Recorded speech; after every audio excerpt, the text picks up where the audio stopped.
I'll first take this across to Rajdeep, our consulting editor on all things politics and cricket. Rajdeep, good afternoon. Disappointed again to see that you're also not in a blue jersey. No, I don't need to wear a blue jersey, Akshita, to tell you that I would always cheer for India in these major international tournaments. I had to go out somewhere to a place where I couldn't be seen in a formal setting with my cricket blue jersey. I have it in my cupboard, and I'm here where I am. But I am, I was hearing Nikhil Akshita a moment ago, and I share what he says, that India go into this game against Australia as firm favourites. I think rarely have we seen an encounter where India would go into a matchup with the Australians, who are very good in knockout tournaments, as the firm favourites. But the state of the wicket, the composition of the two teams, the fact that India has found the right spinning combination, the fact that Australia doesn't have any of its three top quality fast bowlers, all of which points out, to my mind, to India being the firm favourites in this encounter with Australia. So all going well. I think India do you think the biggest advantage for India is going to be the venue? Because I remember reading your post a couple of days about that. Do you think the biggest advantage is the fact that this is happening where India has been playing the last few matches? Well, that's only one reason. I think we are at the moment in all subcontinental conditions. You could play this match in Pakistan, you could play this match in India.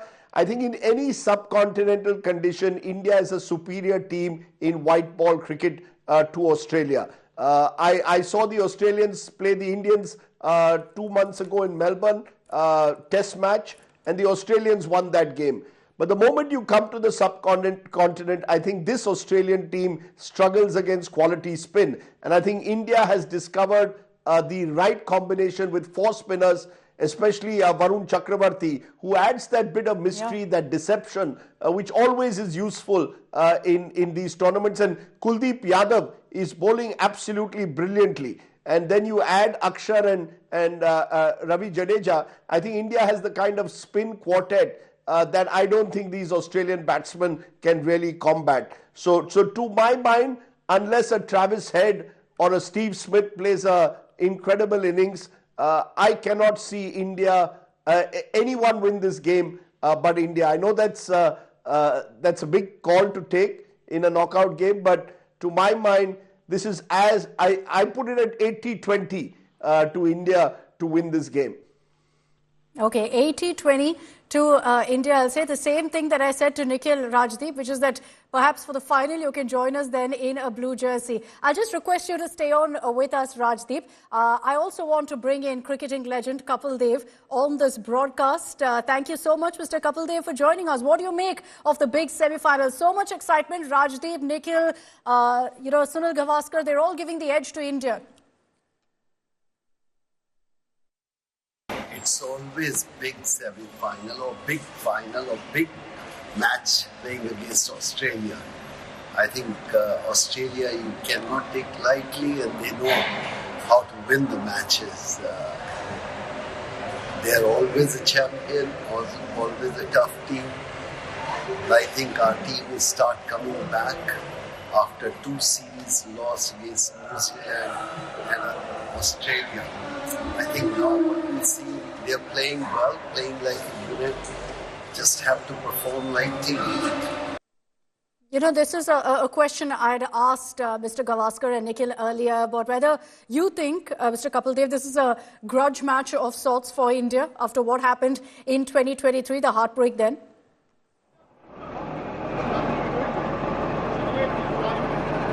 I'll have to forget, just have to focus on this match. It's not very good to start thinking about the negative side of that.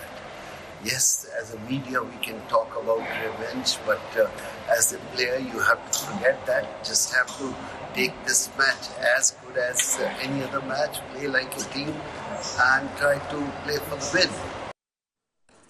Okay, thank you so much, Mr. Kapildev, for joining us. And I hope we'll be able to get you in also mid-match when we talk about really what's happened so far. Nikhil, I want to bring this across to you. You know, Rajdeep made a point about how it's 80-20 in favor of India, unless you see perhaps the likes of Travis Head pulling off something massive, stupendous. Do you think that's the biggest threat for India, that Travis Head remains the biggest threat for India? Yes, Akshita, I think Rajdeep is far more bullish than I am.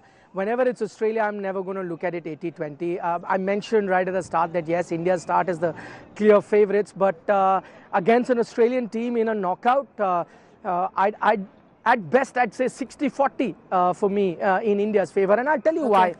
Because it's a different pitch. I just had a quick glance at the pitch that is being prepared. It's a fresh strip. Now, what I expect this pitch to be like, it'll be a much better batting pitch than the ones that we've seen so far. Very close to the kind of pitch that we saw in the Pakistan game. What did that pitch tell us, the Pakistan game? And if it is indeed going to be a pitch like the one that we saw against Pakistan, that, 270 could be achieved. 260, 270, that'll be very, very tricky total to chase. We saw that against New Zealand as well.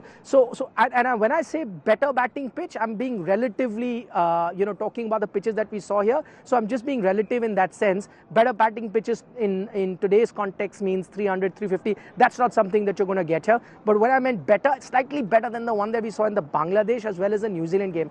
Now, what does that tell me? So if you put a 260, 270 sort of a total, which is a possibility, especially if you're batting first, because we've seen the pitch tends to wear on as the game progresses. It tends to get tired. Batting becomes tougher in the second innings.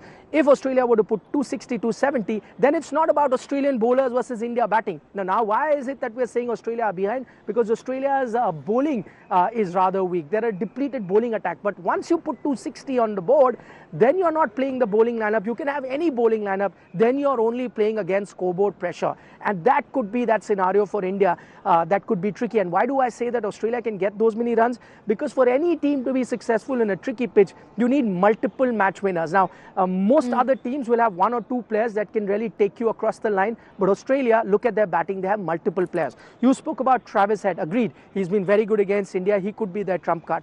But in case he doesn't fire, they have various other players that will really enjoy batting on this pitch, or it'll be in their comfort zone. For example, there's a Steve Smith who can get you an 80, 90 odd. If you get a good Steve Smith knock, they're going to get an above par total. There's a Manus Labuschagne who can then on a given day get you that 80, 90, they get to that total. There's a Glenn Maxwell who can change the game. So there are multiple players in their batting order. If they bat first, get a competitive total, then I'd say it becomes a 50-50 game.